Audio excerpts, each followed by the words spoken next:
Right now? Or Yeah, just of all period? time. Of all time?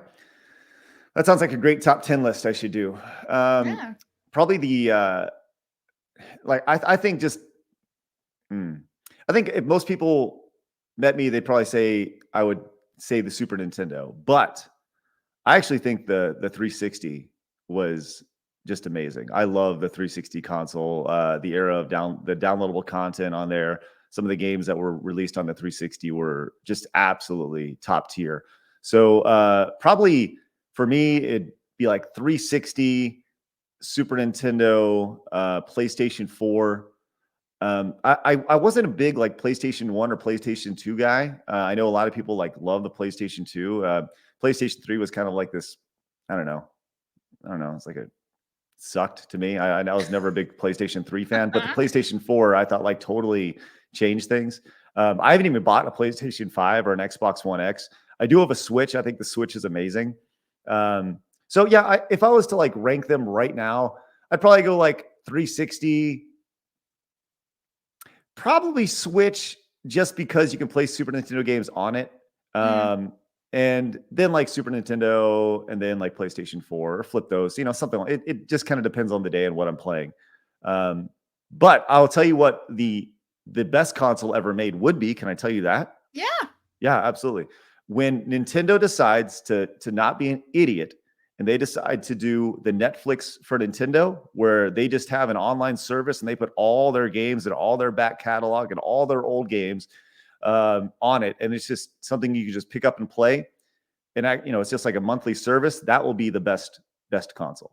So That will, even like the games from the Wii and Wii U, yeah, that would just absolutely. transform into like, Mhm. the Switch format. That'd be cool. Yeah, I mean Because there are everything some good from ones for the Wii. Yeah. yeah, and think about that. All those Wii games, they're going to be lost to history because they were all built around waggle controls and stuff, and anything during that motion control era, they're just going to be like useless. Nobody wants to get Yeah, out the of obsolete. yeah, totally obsolete, and that's crazy. I've never been a big like game preservation guy until recently when I realized that the idea that like all these Wii games, especially these downloadable games, they just get delisted and then they're gone forever. It's like, where do they And go? then, They're or just they change them and they alter it from the original, yeah, to like for the wokeness and stuff. Yeah.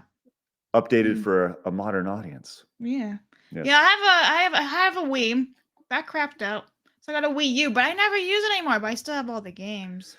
Yeah, Wii U kind of Wii sucked. wasn't, yeah. The best thing on the Wii U was the was Super Mario Maker, and Mm. I love Super Mario. I don't know. Do you ever play that? No, I don't think so. I played a bunch of the other Mario ones. Well, it's the best. You can make whatever game you want. That's the thing about Super Mario Maker. I'll put it on my to-do list.